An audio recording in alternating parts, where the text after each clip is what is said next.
네,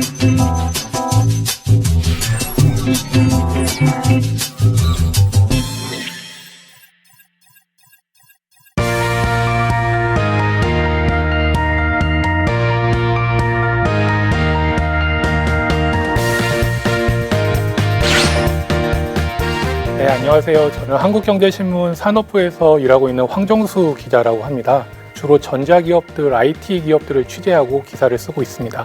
안녕하세요. 저는 한동대학교 정두희 교수입니다. 현재 임팩티브 AI라고 하는 인공지능 회사를 함께 운영하고 있습니다.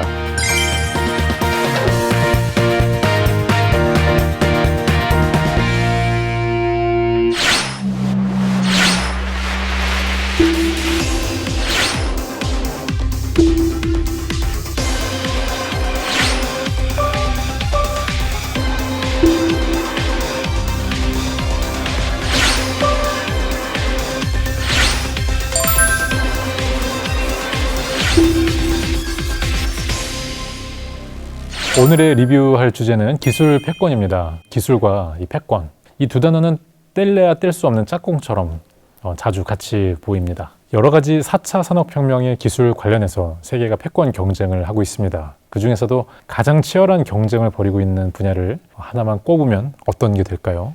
보통 그 기술 패권 경쟁이라고 하면 반도체를 가장 먼저 떠올리실 것 같은데요. 최근 가장 치열한 접전이 벌어지고 있는 분야를 꼽으라면은 저는 AI라고 생각을 합니다.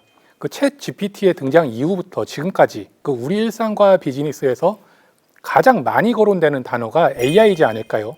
또 CNBC, 그 미국의 유명한 그 경제 방송이죠. 그 컨퍼런스 콜이라고 그 기업 CEO들이 직접 나와서 이렇게 질문에 답을 하는 그런 행사가 있습니다. 마이크로소프트 사티아 나델라 CEO하고 그 경영진들은 47번, 그 메타 플랫폼즈의 그 마크 저커버그 CEO하고 경영진들도 무려 42번이나 그 AI라는 말을 반복을 했다고 합니다. 그 현재 빅테크 경영진들의 정말 가장 큰 관심사가 어디로 향하고 있는지 분명히 알 수 있는 대목인데요. 그 세계가 AI에 이렇게 주목하기 시작한 그 배경이 뭘까요? 챗GPT의 등장이 그 불꽃을 좀 쏘아 올린 것 같습니다. 챗GPT는 초거대 AI의 가능성을 발견하고 초거대 AI의 쓰임새를 세상에 알리는 역할을 했습니다. 챗GPT가 이슈가 되자마자 이에 뒤질사라 메타에서는 라마, 그리고 구글에서는 바드, 아마존에서는 베드록을 출시했습니다. 지금 글로벌 빅테크 기업들은 초거대 인공지능 시장을 선점하기 위해서 각축전을 벌이고 있습니다. 기업들이 이런 초거대 AI에 주목하는 이유가 뭘까요? 지금의 초거대 AI는 기술 영역을 넘어서 우리의 일상으로 금세 들어와 버렸습니다. 예를 들어서 우리는 이미 챗GPT를 가지고 보고서 작업을 하고 있고요. 코딩 시간을 단축시키고 있고 또 기업 홍보 영상을 30분 만에 만들어내고 있거든요. 이게 바로 국내외 기업들이 경쟁에 뛰어드는 이유입니다. 초거대 AI 모델에서 이제 인터넷 혁명 또 모바일 혁명을 잇는 새로운 패러다임의 변화를 이끌 이 기반 기술의 가능성을 봤기 때문입니다. AI 관점에서 봐도 기존에는 데이터가 다르거나 적용 대상이 다르면 AI 기술을 이제 별도로 모델 학습을 하거나 이런 개발이 필요했었는데 반면에 초거대 AI는 프리트레인드 모델로서 기본적인 지능을 고도화해서 여러 작업에 범용적으로 활용할 수 있게 된 것입니다. 기자님, 혹시 또 다른 활용 방안 알고 계신 게 있으신가요? 보통 그 많은 전문가분들이 인더스트리얼 AI, 산업적인 활용 이렇게 많이 부르시던데 기업들이 이제 콜센터에 생성형 AI를 본격적으로 도입해서 그 서비스 품질을 향상하고 있습니다. 대표적인 기업이 LG전자고요. 그다음에 한 물류업체는 그 로봇, 데이터, 시스템을 고도화하기 위해서 AI 활용도를 높이고 있습니다. 예를 들어서 그 로봇의 성능을 높여서 그 물류센터 운반, 하역 자동화에 활용을 한다거나 그 빅데이터 기반의 주문 예측, 예를 들어서 몇 시부터 몇 시까지는 서울의 어느 지역에서 이런 주문이 많이 들어오니까 미리 물건을 많이 갖다 놓자 이러면은 조금 더 효율적으로 대응을 할 수 있겠죠. 정말 다양한 분야에서 AI에 집중하고 있는데요. 국내 기업들도 급변하는 시장에 대응하기 위해 초거대 AI 개발에 많이 뛰어들고 있는 상황입니다. 대표적인 예시가 2023년 8월 네이버가 공개한 하이퍼클로버 X입니다. 이 AI의 특징은 한국 정서에 맞는 대화형 인공지능 챗봇 서비스라는 점인데요. 한국어와 관련된 콘텐츠 생성 품질 기준으로 GPT 3.5를 이제 더 뛰어넘는 이 GPT-4와 유사한 수준이라고 합니다. 오픈 AI의 챗GPT나 구글의 바드가 잘 이해하지 못하는 한국의 정서를 클로바 X는 척척 알아듣는다고 합니다. 그래서 그런지 클로바엑스에 대한 인기가 상당한 것 같더라고요. 저도 사실 클로바엑스를 한번 써보려고 이렇게 등록을 시도했었는데 기다리라는 그 안내 문구가 뜰 정도로 이렇게 많은 사람들의 관심을 받는 것 같습니다. 혹시 교수님 중꺾만은 들어보셨나요? 중간에 꺾지 말아라. 이런 거 아닌가요? 저도 사실 뭐 딱 처음에 왔을 때 무슨 말인지 확 안 와닿았었는데 중요한 건 꺾이지 않는 마음 뭐 이런 좀 의미라고 합니다. 이게 어쨌든 요즘에 많은 사람들이 널리 쓰고 있는데 이거에 대해서 한번 제가 물어봤어요.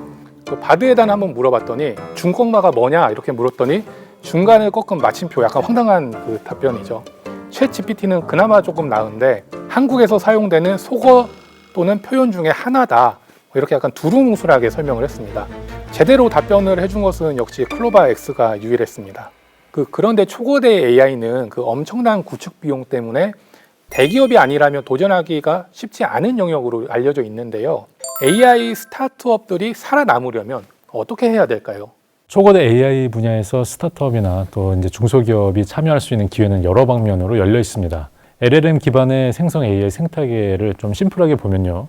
하단에 초거대 기반 모델이 있고요. 또 이를 이용한 모델 서비스가 있고 또 이 모델을 이용한 또 어플리케이션과 서비스 영역이 있는데요.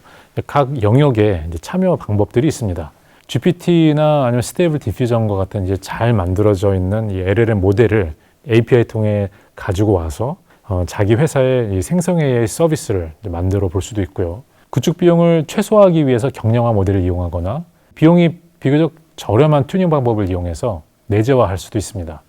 일반적으로 잘 알려져 있는 챗GPT나 미드저니 같은 LLM 서비스가 범용화된 서비스라고 한다면 특정 영역에 특화된 전문화된 생성 AI 서비스를 구축하는 것도 좋은 전략이 될 수 있을 것 같습니다. 예를 들어서 법률 전문 LLM 서비스나 또 의료 또는 건강 전문 비서, 또 마케팅 영역에 특화된 컨텐츠 생성 서비스 같은 게 그런 종류가 될 것입니다. 예, 듣기만 해도 좀 기대가 많이 되는데 이런 좀 서비스들이 실제로 우리가 스마트폰을 활용해서 활발하게 활용할 수 있는 이런 시기가 올까요, 교수님? 지금까지 기술의 발전 속도가 너무 빨랐기 때문에 아마 지금 말씀하신 그런 게 일상화되는 시간도 우리가 예상하는 것보다 좀 더 빨리 올 것으로 저는 보고 있습니다. 이미 모바일을 통해서 초거대 AI 서비스를 이용할 수 있는 이런 어플리케이션도 많이 나왔고요. 그런 어플리케이션이 잘 돌아갈 수 있는 어떤 하드웨어 체제도 마련이 되고 있습니다. 혹시 그 AI를 활용해서 초창기부터 전문화를 잘했다, 괜찮다 싶은 기업이 혹시 보신 게 있으신가요? 이 기업은 생성 AI로 시작을 한 기업은 아니지만 이제 AI 분야에서 이 뷰노가 잘 알려져 있습니다. 인공지능 자체가 태동하고 또 주목받던 시절에 창립한 데다가 국내 1호 AI 의료기기를 이제 상용화한 기업입니다. 최근에 AI 기반으로 뇌 MRI를 분석하는 솔루션이 미국 FDA 인증을 받기도 했습니다. 사실 저도 뷰노는 들어봤거든요. 의료 데이터 학습을 통해서 그 의사들의 진단과 예후 예측 등에 도움을 주는 서비스, 이렇게 알고 있습니다. 교수님, 그런데 MRI 분석에 AI를 활용한다는 게 저는 확 와닿지는 않는데 이게 구체적으로 좀 어떤 식으로 진행이 될까요? 예를 들면 나이가 들거나 아니면 뇌의 퇴행성 뇌 질환이 발달하기 시작하면 각 뇌의 어떤 특정 부위가 위축됩니다. 우리 뇌가 한 104개의 영역으로 나뉘어져 있는데 MRI에서 어떤 영역이 위축되어 있는지를 보면은 의사가 이 환자는 어떤 부분이 위축됐기 때문에 퇴행성 뇌 질환이다 이렇게 진단할 수 있는 것이거든요. 근데 AI를 통해서 보면은 의사가 육안으로 보는 영상 데이터를 좀 더 빠르고 효율적으로 판단할 수 있기 때문에 진단에 도움을 주게 되는 것입니다. 저도 사실 실리콘밸리에 가서 이렇게 의료 AI 기업들을 만나봤을 때 결국 중요한 건 데이터라고 하던데, 그래도 이 뷰노는 그 초창기에 사업을 시작해서 시장을 개척하다 보니까 아무래도 좀 그런 것들이 많이 노하우로 남지 않았을까. 사실 선도자가 갖고 있는 것은 선례가 없다 보니까 직접 어떤 불확실성에 부딪혀서 또 극복을 해야 되는 그런 면이 있습니다. 근데 먼저 시작했다 보니까 경험을 한 발 앞서서 하게 되고 그 경험을 바탕으로 해서 좀 더 성숙화된 서비스로 만들어내는 게 좀 더 유리한 그런 상황이 아니었을까 생각을 합니다. AI는 아시다시피 다양한 산업 혁신을 가능케 하는 기반 기술이죠. 현재 그 글로벌 기업들의 공격적인 투자를 보면은 우리나라도 빨리 좀 경쟁력 있는 AI 기술력을 또 키워야 하지 않나, 이런 좀 조바심이 들기도 합니다. 그 한국 AI 기업들이 성장을 하기 위해서 그 정부와 그 산업계가 함께 취해야 할 전략은 무엇이 있을까요? AI 기술력을 위해서는 초거대 AI 학습을 위해 필요한 데이터 확보가 관건입니다. 최근 과기정통부는 우선 초거대 AI 학습을 위한 대규모 데이터 축적에 나설 계획인데요. 오는 2027년까지 초거대 AI 한국어 성능 향상을 위해서 고품질 말뭉치와 한국어 응용 말뭉치 130종을 갖추고 비영어권 시장 공략을 위해서 200종의 동남아 중동 해외 언어 데이터도 구축할 예정입니다. 하지만 실제 현장에서는 언어 데이터만이 아니라 교통, 에너지, 도시, 또 이 고품질 데이터도 필요한데 이런 데이터는 정부의 지원 없이는 활용하기가 어려웠습니다. 올해부터는 정부가 디지털 트윈을 구축해서 교통 안전, 에너지, 도시에 관한 고품질 데이터를 관리하는 데이터 경제 생태계를 마련하기 위해 노력을 하고 있습니다. 앞으로 고품질 데이터를 통해서 더 나은 AI 비즈니스를 구현할 수 있을 것이라 기대합니다. 정부도 사실 손을 놓고 있는 건 아니고요. 정말 노력을 많이 하고 있습니다. 2023 디지털 플랫폼 정보 실현 계획 보고서라는 이런 문서를 한번 공개를 한 적이 있는데 여기 내용에 보면은 초거대 AI 경쟁력 강화 방안을 마련해서 이렇게 넣었습니다.